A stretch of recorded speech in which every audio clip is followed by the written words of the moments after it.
मानुषी, त्याच्यानंतर युवाल नोआ हरारी यांचं होमोडेस म्हणतो तसं नॉन हस्तचरित्र, अशी बरीच पुस्तकांचे अनुवाद त्यांनी केलेले आहेत. नॉन फिक्शन हा त्याच्या अनुवादाचं स्पेशालिटी असं म्हणता येईल. सध्या आर्टिफिशियल इंटेलिजन्स या विषयाचा तो अभ्यास करतोय. 2 दशकांपासून लेखन संपादन तो करतोय. मला इथे सांगायला आवडेल, हा इतका छान होते की अमृता बुक्स आपल्याला ब्रँड म्हणून माहिती आहे, पण त्याची जी पेरेंट संस्था आहे ब्लू इंडिया, तर ती पण मीच फॉर्म केली. त्यामुळे 2 काय म्हणूया 2 कंपन्या आणि त्यांचा कन्सल्टंट इथे त्यांच्याविषयी बोलतोय हा योग मला वाटतं दुर्मिळ आहे. ते इथे आहे. बँगलोर स्थित प्रथम बुक्स या मुलांसाठी पुस्तक प्रकाशित करणाऱ्या संस्थेचा सल्लागार संपादक म्हणून पण तो काम करतो. आणि शब्दांच्या जगातून सुट्टी त्याला हवी असली की तो फोटोग्राफर होतो. पोर्ट्रेट फोटोग्राफी त्याची स्पेशालिटी आहे. फेसबुकवर अनेक विविध लोकांचे जे ब्लॅक अँड व्हाईट फोटो असतात, अनेक सेलिब्रिटी आहे, हे कोणी काढले असा प्रश्न पडला तर त्याचं उत्तर एकच असतं. तर जे इथे बसलेलं आहे तर सुश्रुतना मी विनंती करते की त्यांनी त्याचा बरोबर प्रयत्न करा.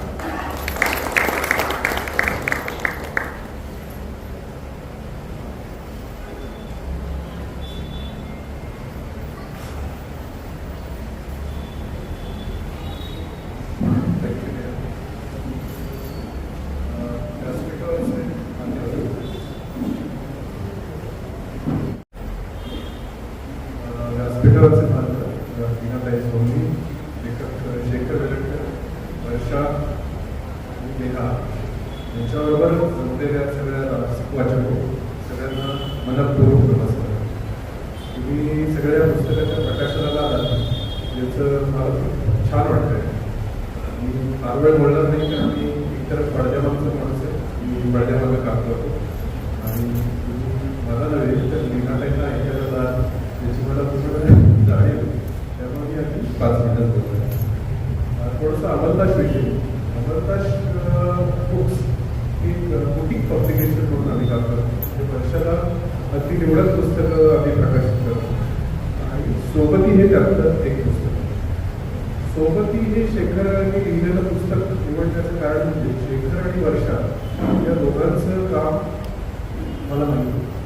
त्यांचं स्क्रिप्ट वाचल्या किंवा ते वाचण्याच्या आधीच म्हणून मी त्याची निवड केली. याचं कारण मला आपल्या वैद्यकीय क्षेत्राविषयीचा भारतीय दृष्टिकोन हवा. आपल्याकडं जी वैद्यकीय क्षेत्र आहे किंवा वैद्यकीय सेवा आहे तिच्यावरती खूप परदेशी प्रभाव आहे आणि त्याला एक छान मजेशीर ॲक्रोनिम आहे.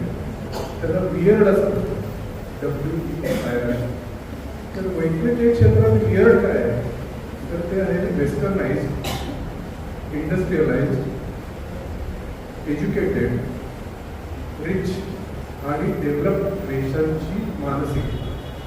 ते ज्या प्रकारचे उपचार देतात, ते ज्या प्रकारे पेशंटला वापरतात, त्यांचं ज्या प्रकारची विमा पद्धत आहे हे सगळं आपण आता ब्लाइंडली फॉलो करतो.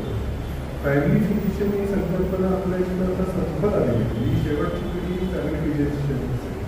आता आपलं सगळं कॉर्पोरेट हॉस्पिटल्स आहेत, म्हणजे की नावाने ट्रस्ट असून किंवा काहीच कॉर्पोरेटायझेशन झाले आपल्याला मान्य करायचं. अशा परिस्थितीत एक मानवी स्पर्श असलेल्या माणसाचं पुस्तक करणं मला फार महत्त्वाचं वाटतं. आपला समाज हा खूप वेगळा आहे. तो वेस्टर्न समाजासारखा स्वकेंद्रित नाही. आपण एकटे जगत नाही किंवा आपल्या घरातलं कोणी आजारी पडलं तर आपण त्याला हॉस्पिटलमध्ये असंच सोडून येतो.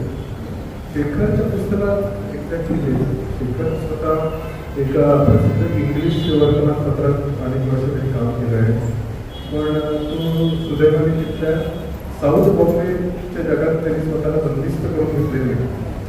तो मराठी मातीतलाच राहिला आहे, सगळ्यांशी जोडून घेणाराच राहिला आहे आणि अत्यंत संवेदनशील माणूस आहे. विद्वांच्या शब्दात सांगायचं तर त्यांच्याशी ओळ आहे.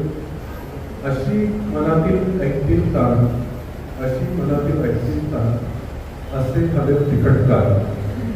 तर स्वतःच्या मनातली कठीण परिस्थिती ताण ऐकू शकणारे संवेदनशील स्थान शेखरला लाभलेले आहे आणि त्यांनी ते किती छान शब्दबद्ध केलं आहे ते या पुस्तकातून तुम्हाला नक्की जाणवतं. ते पुस्तक संवेदनशील माणसाने लिहिलं असलं तरी त्यात व्यावहारिक बाबींचा कधी चांगलाच विचार केला. ढोबळपणे जाणवून राहिलेल्या गोष्टी म्हणजे आर्थिक बाबी, रुग्णाची काळजी वगैरे तर ते त्यांनी घेतलंच आहे, पण रुग्णाचा जो जोडीदार आहे त्याला किती ताण असतो, त्यांनी श्वासोच्छ्वास कसा करावा या गोष्टीचाही त्यांनी विचार केला. वर्गाने ही लहान गोष्ट वाटेल, पण आपण दर क्षणी श्वासोच्छ्वास घेत असतो, तो माणूस सतत मानसिक ताणत असतो, तो चुकीच्या पद्धतीने ते करत असेल तर कोणीही आजारी पडण्याची शक्यता असते. अशा अगदी लहान गोष्टी त्यांनी हाताळल्या पासून ते कॅन्सरसारख्या गंभीर आजार जो सामोरं जात आहे त्या रुग्णाचा आपल्याला कधीतरी कायमचा निरोप घ्यायला लागणार आहे या गोष्टीचा विचारही त्यांनी केला आहे.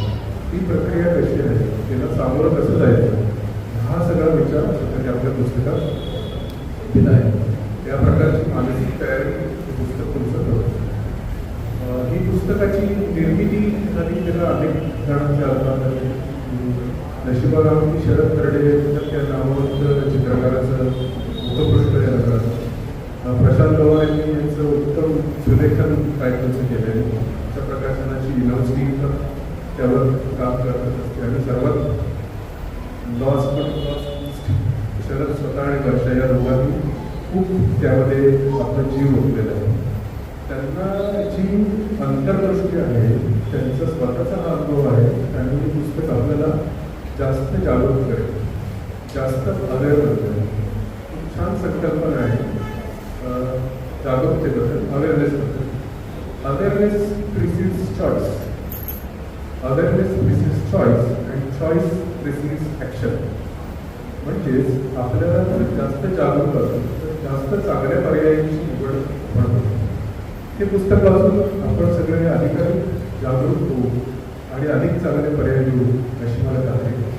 सर्वांचे धन्यवाद.